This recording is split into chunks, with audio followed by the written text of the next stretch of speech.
险！欧和英勇。Finish him!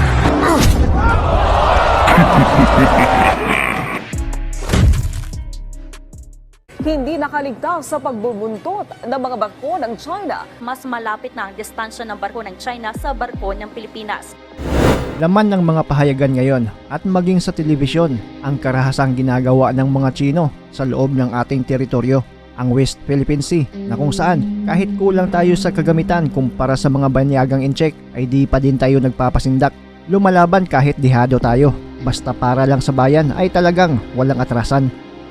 Kahit sa mundo ng boxing, basta Pinoy at incheck ang maglalaban, ay aasahan talaga na isang matinding bakbakan ang makikita. Pareho kasi talagang palaban at matapang ang dalawang lahi, yung tipong kahit wala ng laban ay pinapakita pa din ang kagustuhang magwagi. Gaya na lang nitong ating paksa ngayon na Pinoy na mismo ang dumayo sa bansang China para kasahan ang pambato nila. Ang matapang na Pinoy ay ang tubong Davao City, kalugar pa mismo ng dating Pangulong Duterte. Ito ay ang southpaw na si Randy Pitalcorin alias Rizor. Dumayo sa Beijing, China para durugin itong tigasig incheck na si Yiming Ma. May record itong 12 wins, 5 losses, habang 22 wins, 1 loss, 1 draw ang Pinoy. At para ito sa pagdipinsa ng Pinoy sa kanyang WBA Interim Light Flyweight Belt. Nasaksihan ng mga panatikong incheck kung paano minaso ng kamao itong kanilang pinagmamalaking boksingero. Unang round pa lang, durog na agad ang incheck ng kalaban. 好，双方的第一回合比赛开始了。场上身穿着红色短裤的是来自于中国大连的马一鸣。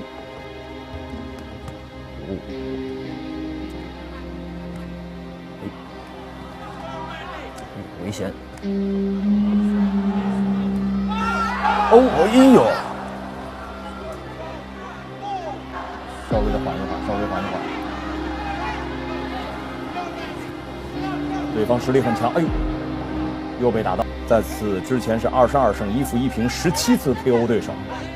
今年24岁，身高1.60米，臂展162公分。马一鸣处于劣势，这非常不妙，他应该想办法搂抱对手。有点站不稳，要小心，要小心！哇，又被打到。3次击倒，比赛结束了。 Pero bago pa man dinurog ni Pitalcorin itong pambato ng China, ay unang nagpakitang gilas na ito di lang sa bansang China kundi pati na din kay Bob Arum at sa kanyang naging promoter na si Manny Pacquiao. Ito ay noong nakalaban niya ang Latino WBC champion, pambato ng bansang Panama na si Walter Tilio. May record itong 20 wins, 7 losses habang 21 wins, 1 loss 1 draw ang Pinoy. Ginawa ang nasabing laban sa Shanghai, China at para pa din ito sa WBA Interim Light Flyweight title. Dito ay sobrang pinahanga ni Pitalcorin si Bob Arum at si Manny Pacquiao dahil bugbog sarado pa din ang sinapit ng kalaban, pati mga panauhing incheck ay talagang napahanga sa galing at lakas ni kabayan. Ating balikan ang labang Randy Pitalcorin ng Davao City kontra Walter Tilio na pambato ng Panama na kung saan lahat ng nanonood sa arena ay talagang napahanga sa ating bida.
Ako nga pala si Kenneth Dober, Philippine Youth Champion sa lumalaban sa Bantamweight Division.